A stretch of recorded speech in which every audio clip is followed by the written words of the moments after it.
Welcome, love.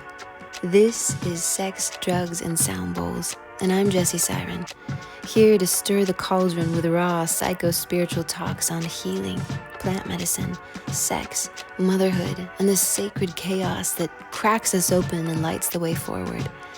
Expect deep truth and raw feels that leave you inspired, held in your humanness, and ready to take your rightful place as the creator of your own experience.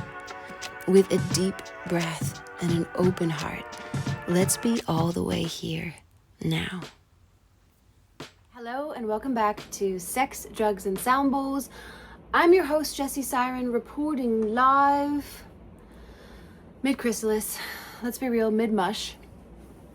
And today we are going to be putting the sex and the drugs back in this whole shebang. I'm in a state currently of what I call mushroom brain. And it's where all of these different mycelium, right? All of the different ways the universe conspires to communicate, to teach, to educate, to move us are all kind of coming together, and they're tickling each other in my brain. It's like an itch I can't quite scratch. And it's like I feel the sense of it. I feel the wisdom of it, but I don't know how. I don't know how to distill it into verbiage. And so I'm going to try here with you right now. Cheers. And so this begins with a bunch of little vignettes, okay? Last week, I shared a little bit about setting boundaries and how it was so difficult for me and how it meant coming up against my inner child who, keeping it as PG as I can, sustained a lot of childhood abuse. So I was sexually abused in my home as a child, and then I had a stalker and was pulled out of school when I was in first grade, so my home was not safe and the world was not safe. And then I replayed that pattern of people pleasing and pretending like everything's fine and letting people extract and take and take and take from me, because that was my initial wound. That was my initial programming. I didn't know I had a choice. So I replayed that pattern over and over and over and out and out and out. And it has been so detrimental. And I will honor myself by saying it probably saved my life for a long time. You know? And it was good until it wasn't anymore. And until it started to harm me and harm the people I loved. And allowing that inner child to run the show. And allowing that people-pleasing part of me that is so afraid to displease anyone, she would die. She would sacrifice her own life in order to please. If you don't know the story about me picking up the hitchhiker who ended up at the end saying, I could just chop you up and bury you in the woods and no one would ever know. My body knew the whole time I shouldn't be in the car with him, right? But that part of me is so powerful that she's willing to die. She's of course willing to sabotage her relationship with her husband. So rather than displease Matt, I've put myself in so many positions, so many times, where I'm doing something I don't want to wholeheartedly do. I'm not saying it, but I'm subtly building up a resistance, a rage, a resentment against him for something he doesn't even know about, right? And this takes me back, like our first mushroom journey together, when we first got married. I remember sitting across from him, and he was having this ecstatic experience. A flower was dancing, listening to music, and I was watching his face transform into the face of every man who had ever harmed me. I didn't know what that meant then, but I do now. It meant that if I was ever going to get beneath all of that, to really see him, to love him, to be with him, then I was going to have to work through all of that, all of those projections. So, I digress. Vignette number 1. The boundary I was setting was with Matt. We had a medicine journey planned, and typically these medicine journeys are something I can't wait for because they bring us back into heart-centered connection. They bring us back from the hustle and bustle and busyness of everyday life, back into alignment with each other, with our hearts. They're so fulfilling. But as this journey started to come closer, I started to feel more and more panic and anxious and just like, I don't want to do it, and why don't I want to do it? And he was so excited, making playlists, making plans of all the things we would do. And I was just subtly and slowly like feeling myself pulling in and in and in. We had just moved out of the Silver Eagle. We had moved into this beautiful schoolie, but it's still a construction zone. So 5 of us in here, homeschooling 3 kids in a construction zone, in a 40-foot bus, in the middle of the winter, in the Pacific Northwest. Can you hear the sound of the rain on the tin roof? It's so pretty. And my nervous system was just feeling effed. Like I just felt like I had nothing left to give. And I hear this from a lot of different women. I'll share it here. Matt takes anything and he's a fucking stallion. He's like reinvented and more spacious and energized. And I, in particular, when I take MDMA, it's like I've hemorrhaged energy. No matter how I prepare for this experience, there's always a backlash. And so I was just feeling into this anxiety and realizing I didn't want to take the medicine at this junction. And I was so afraid to let him down. I was so afraid to say no to the one I love, to not please the one I love. And when it came down to it, and I sat face to face with him and I told him, I can't do it. It's bringing up all this childhood like pain and grief. And the truth is, when I was young, I had such an experience of the masculine extracting from me, right? Taking what it wanted from me in a really painful way. And right now, you know, I've been dropping all these hints like, oh, you know, I'm so exhausted. I can't imagine taking the medicine. Oh, you know, I wonder if it's shortening my life to take this medicine because it takes so much energy from me. But he wasn't picking up on, he's like, oh, you're going to be fine. It's going to be great. So I'm sitting there telling him, it feels to me like right now at this junction, if I was to take the medicine, it would be extractive. It would be to get to the blossoming of the flower. And then at the end of it, I'd be left like a pile of, you know, old dried up rose petals on the ground. Versus if we were to like really tend and amend the soil and have a really cozy and nourishing and nurturing weekend away together, and the blossoming would just come and that connection would come. And he had just said, I'm so disappointed. And I had said, fuck you, motherfucker. And I stormed off. And when I came back, which was pretty quickly, I will say, I'm working towards, I would love verbal violence to be as off the table as physical violence is for me. And I'm not there yet. I'm working on it. I rebound pretty quickly. But I came back and I said, I'm sorry. And I said, and this is, I got this, I can't remember, some kind of Instagram therapist. I just thought it was such a beautiful sentiment for both male and female, men and women. It doesn't matter who you are, what you are. If you're an adult, you are self-responsible. If you are in a partnership, we can feel our feelings while also honoring that we're not projecting, I'm a child, you're the mom, fix me, you're the dad, fix it. You know, we can be sovereign in holding these things and also ask for support. So I came back and I was like, I want you to have your feelings. I want you to tell me that you're disappointed, but I want you to first say, after I share like my, you know, my wounding, my deepest wounding is being triggered right now, and I don't feel safe. I want you to say, my love, your safety is of utmost, your felt safety is of utmost importance to me. I am so sorry you weren't feeling safe and that you felt like you couldn't come to me. I love you, and we'll figure it out. And I'm really disappointed. I wanted this weekend away together with you, so let's do what we can to rebuild you, to get you to a place where you feel safe enough and you're ready to do it. And I'll be ready and I'll be waiting for that moment. Do you feel that difference between like, I'm so frustrated, I'm so bummed. I don't even exist in that realm, right? Like now it's I've broken a thing and that's it, you know? And the other one just really acknowledges a partner, a person who's hurting and doing their best to be a good communicator, to show up authentically.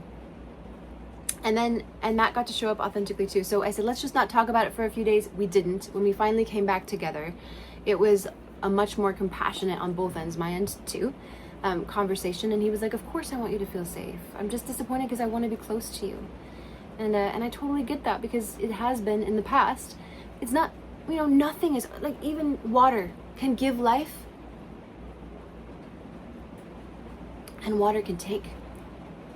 So nothing is all good or all bad all the time.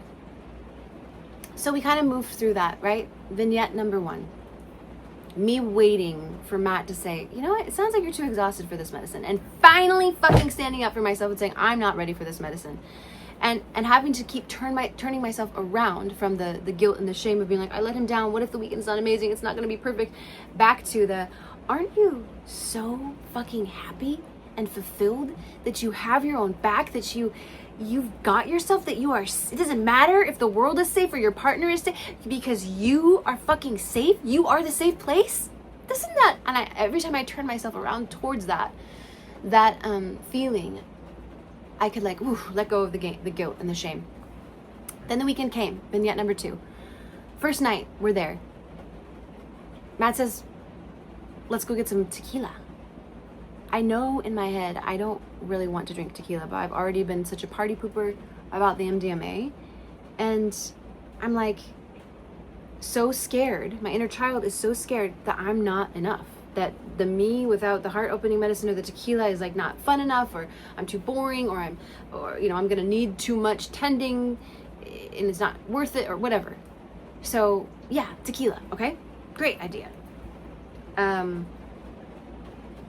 We get the tequila, we play a really sexy game of Truth or Dare, which I highly recommend. And then for reference, Matt and I have maybe only been drunk one time together on our wedding. We don't drink. We drank 3/4 of that bottle of tequila playing this game, and before I knew it, the very thing that I had spoken a boundary about was happening. All of a sudden, when you take MDMA, all of the protectors, all of the guards, all of the boundaries kind of dissolve. And to me, for me, my own experience is that there's a little less sovereignty. Like sometimes I don't know exactly what I want or don't want because I just want everything when I'm in that space. And tequila got me to that exact same place. And it also allowed my inner child to just kind of take over. And so I ended up getting myself into the exact position that I didn't want to be in, feeling very extracted from, feeling very depleted. And then the weekend I didn't say anything. The next morning came, we had a great weekend. We had dinner at the Siren Tavern. We listened to the fiddlers play into the night. We walked along the beach. We explored the old bunkers. We just had an incredible time. But inside of me, there was a quiet resentment and an anger kind of building towards him.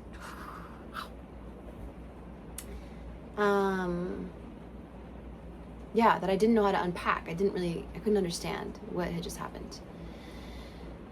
Vignette number 3.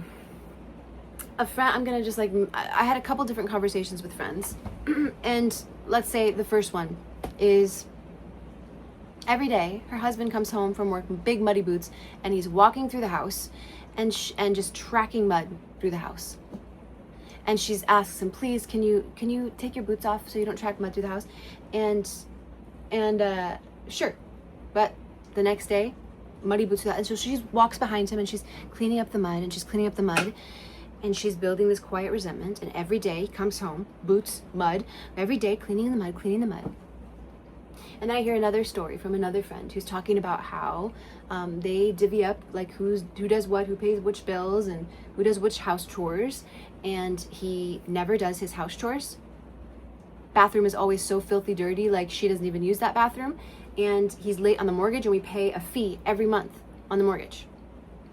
And she had a couple conversations with him, maybe even a couple screams at him, and every month it's the same, every week it's the same, and she's just, either behind him, like cleaning up his bathroom for him, or nagging him, did you pay the mortgage, and then having to deal with the letdown of it not being done every month. And I will give you one last vignette.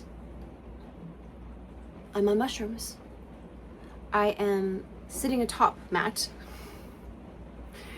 And I highly recommend having your husband as your guide and shaman for your next journey. It was pretty amazing.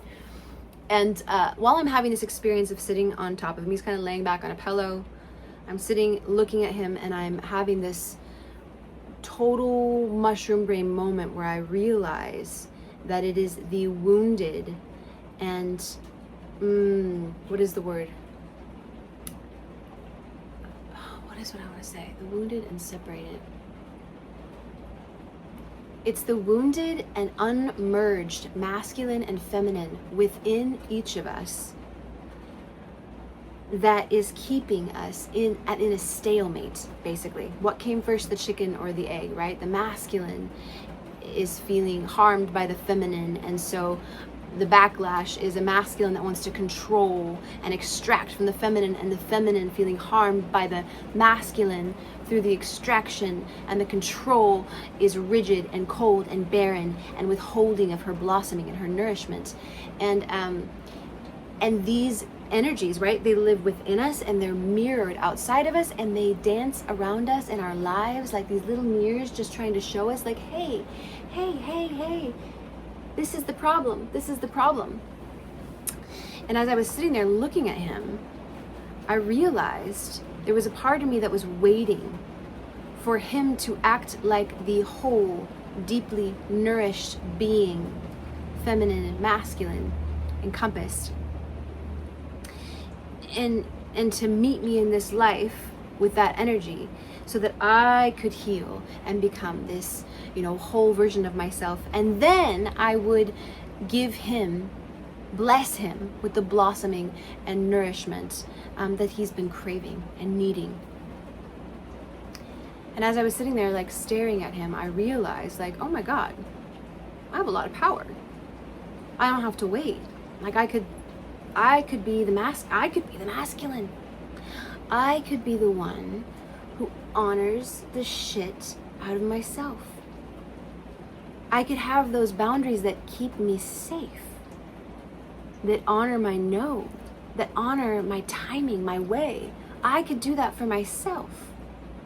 I could take time to nurture and nourish myself. I don't have to ask permission. I could give myself I could give myself everything I need to feel deeply nourished and whole. And then when I show up to this relationship as somebody whole, with my feminine in that safety, in that boundaried existence, just naturally blossoming, I'll be inherently blessing my children, blessing my husband. And I don't know if you've ever been in a compliment war with somebody, but that's kind of what happens. The rebound of this energy is it just wants to come back to you over and over. Like, no, you're cute. No, you're cute. No, I love your shoes. No, I love your No, I love, the energy of sweetness, of that wholeness, of that authentic expression. It wants to come back. It comes back, right? Ebbs and flows, the ocean, whatever we throw out, it returns. And so I'm sitting here on top of Matt, and I'm looking at him, and I'm having all these thoughts. And then I'm revisiting the conversation with my friend about the money and the mortgage and the dirty bathroom, and I'm revisiting the conversation about the muddy boots, and I'm revisiting this recent debacle with the journey, and I'm noticing all this trend with so many of us women is this quiet resentment that we build up inside. And the truth is, and this is the hard fucking truth, is that it's of our own doing. It's because of this wounded or diminished masculine inside of us, this inability to hold and uphold and up and uphold these strong boundaries, right? That we never allow ourselves the conditions to blossom. No thorns, no rose, right? And so, when I was in this mushroom space too, I just saw the energy, the energies of the world. It wasn't malevolent.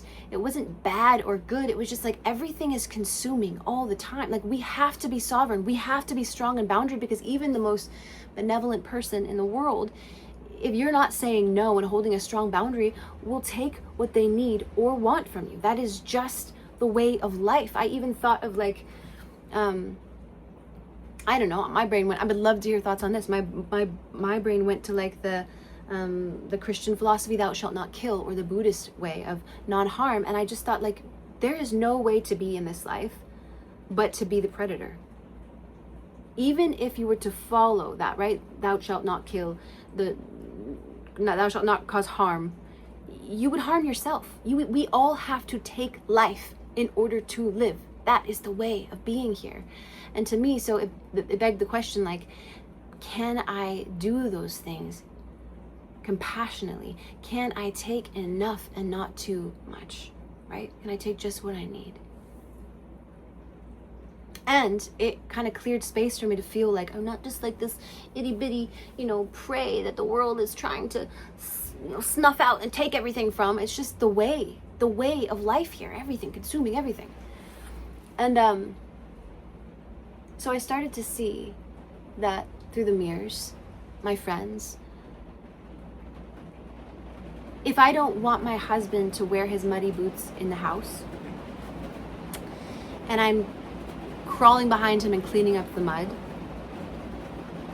there is no boundary there. A boundary is not something somebody else does. It's something you do. It's something you uphold. It's your fence. So how would you solve that problem? You tell your partner what you'll do. So with the muddy boots, you might say something like, hey, I mentioned that having the mud tracked through the house is a big deal to me. I'm gonna set you up a muddy boot station outside so that when you come home, before you even come in the house, you can take your boots off. Option 1. Option number 2, a little more spicy. Hey, I noticed you're still tracking mud through the house. I mentioned this is so important to me. I don't like to get the mud on my feet. I don't want to live in a house with mud on the floors. I'm gonna place your muddy boots right on your side of the bed when I find the muddy boot. No, I'm just kidding. Don't say that. We're not trying to punish or be spiteful. We're trying to come up with solutions that work for both of us. So you might say, instead of putting the muddy boots in the bed, you might say, when you track mud into the house, you are now responsible for cleaning the floors. I'll no longer be cleaning the floors. With the money situation or the bathroom situation, you might say something like, hey, the bathroom has become unusable. It's so dirty. I'm not willing to share that space with you, so I'm just not going to use that bathroom anymore. Okay? It's yours. And if you don't have that luxury, then maybe you're like, okay, so the bathroom was your thing and it hasn't been cleaned and we've talked about it. So if it's not cleaned by this date, I'm going to hire a house cleaner, and that is going to come out of our play budget, or out of your allotment for play money. Because that's the only bathroom in the house and we both got to use it and blah, blah, blah, whatever. With the money, that's a big one. That's a hard one. What would I say for the money? What is a boundary that I can enforce? I'm going to hire a financial counselor. And if you choose not to come, then we're gonna have to make some bigger decisions about our future, our financial future together. Another one, if you continue to be late on the mortgage, then I'm no longer responsible for that late fee. Again, that is coming out of the part of the budget that is allotted towards your play money. The person in question, right? Their play money, not yours. You're not punishing you're not the whole point is to not self-sacrifice. You're not the one cleaning the bathroom, mopping up the mud, taking the hit for the late fees. Or something a little bit more extreme is like just saying like, hey, this has been going on for a long time. I think we need to reevaluate our financial independence, and I'll be separating, I'll be paying my portion of the mortgage separately from now on. And so if that's possible, I don't really know. Whatever, living situations are different, but you're gonna have to get yourself in a space where you can ask yourself, what can I enforce? What is enforceable? And just remember, a boundary is not something you tell someone else they're going to do. It's something, or they need to do. It's something you say you are going to do. It's your fence. I have to remind myself this all the time. Even right now, I'm like really trying to hear myself. Because with children, it's hard too, right? Like, you have to clean your room. They don't have to clean their room. But they're more likely to clean their room if you say, when you clean your room, you get your show time. That's something I can enforce, right? Like, no one's getting a show until the room is cleaned. You can say, if you clean your room, then you get that date with your friend. You see, are you onto the magic here? And so, this leads me to, I was talking to one of my friends and kind of sharing the revelation of like, oh my God, I'm going to be the healed masculine. I'm going to be the healed feminine. That I get to be those things. And then I get to, like, in that deep nourishment of being held in impeccable safety, right? I'm gonna take myself on dates. I'm gonna give myself nourishing baths and walks in the woods. I'm gonna take alone time. I'm gonna journal. I'm gonna just take care of myself the way I've been waiting for someone to give me permission to take care of myself. And then I'm gonna be so full and nourished that the blossoming of my soul is just inevitable. And she was like, okay, devil's advocate here, like, then why do you need him? Why do you need him? And I was just like, have you seen that movie Into the Wild? And at the end, when I don't want to give it away for anyone who hasn't seen it, but so plug your ears for the next 30 seconds. But he eats the poisonous, I think, a mushroom, and he's dying, and he's stuck, and he's isolated, and he like writes his like dying words are on the wall of the bus, and they say, happiness is only real when shared. Because if I come into this relationship so full that Matt is not I'm not a succubus trying to get something from him, I'm just there to enjoy him, then because it's just more fun. That's the answer, because it's just more fun. It's more fun together. In the words of Jack Johnson, we're better together. And I think that's why it's so magical in the beginning, right? When two people are dating, because there's this beautiful liminal space where we've both been living these lives without each other. No one is filling any gaps in for each other. And so when we come together, it's just that. It's the cherry on top, right? He's not expecting me to mop the floors behind his muddy feet. And I'm not expecting him to, pay all my bills, whatever the thing is. So when we come together, it's just that. It's because it's just fun. It's because it's better together. So I want to get back to that place, and I'm no longer waiting. I guess that's the pattern I was seeing. I was looking around and just seeing everybody's just waiting. We're waiting for some superhero, for some super savior, for some super love to come down and see us and say, wow, you're so tired, you should take a rest, or wow, you should definitely not take the medicine because you seem like you just need to recharge. Wow, you should stop mopping the floors behind me because that seems like it's really taxing you. Oh, wow, you should stop paying the late fee on the mortgage that I keep putting in late. Like, no one's gonna do that. Everybody is just to be human, is to take, is to expand, is to consume, is to kill. We need those sovereign boundaries. We need the thorns. No thorns, no rose. I write stream of consciousness, and then I reread it to myself later after I've written it to see if any wisdom has come out of it. And it says, in a season of deep renewal, recalibration, rest, stillness, quietude, sweetness, being reminded that I am the gift, the power, the energy of life. And if I am malnourished, depleted, and exhausted, my offering is diminished. Like a flower starved of nutrients, I cannot blossom. My inner child wants to please and to be connected and have fun, and has been willing to pass all deeper knowing, to bypass all deeper knowing, all personal boundaries, all self-preservation, to have those things. And I'm here now, sovereign, solid, safe, sure, to remind my inner child that she can have all of that and more. Play, connection, pleasure, without self-sacrifice, without self-sabotage, and with deep self-honoring and love. I'm grateful for this challenge. I'm grateful to this challenge for unearthing a deep pattern that is no longer life-giving. Here, Matt represents my tribe, my family, love, connection. And the medicine is indeed connection and love and joy, but not in the way that I want or need it right now. In an extractive way. Me honoring that fiercely, unwaveringly, is disrupting and ending an old pattern of unworthiness, of self-sacrifice, and fear that has played itself out for too long. Trauma is simply too much too fast. Without making things good or bad, can I simply honor the intimations, the language of my body, and honor my unique timing and way? Yes, it is time. The old way of bypassing internal guidance and looking outward for validation of worthiness is in its death phase. Support yourself ceremoniously in every moment. Awake, grieve, Beat your chest. Let waves of fear and pain and rage ripple out and release. Turn your attention again and again to the joy of finally honoring yourself. Time to surrender, soften, and then surrender even more. I'm able to soften more easily, knowing I'm unfuckwithable.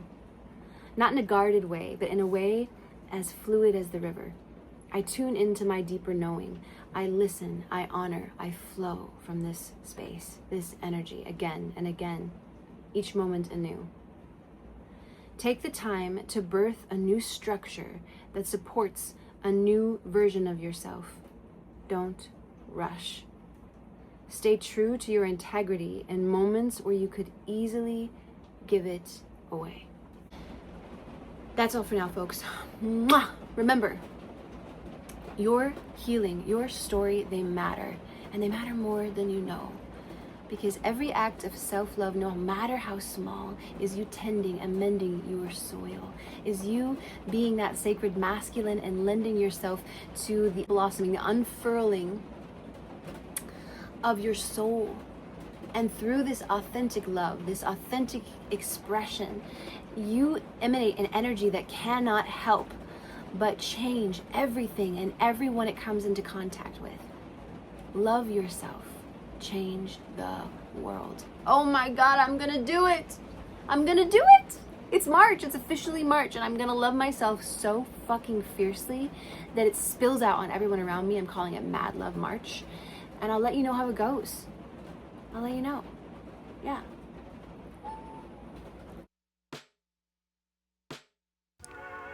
This podcast is here to share stories and spark curiosity, not to replace professional advice. Before diving into any psychedelics or practices we talk about here, check in with your own deep knowing, your healthcare provider, and know your local laws. Anchor in your own truth before reaching out for anything or anyone. That is the real power. And one more thing, I make this show just for you. If you're loving it, drop me a comment or review on Spotify, iTunes, or YouTube. Let me know I should keep showing up. Grateful to be here with you.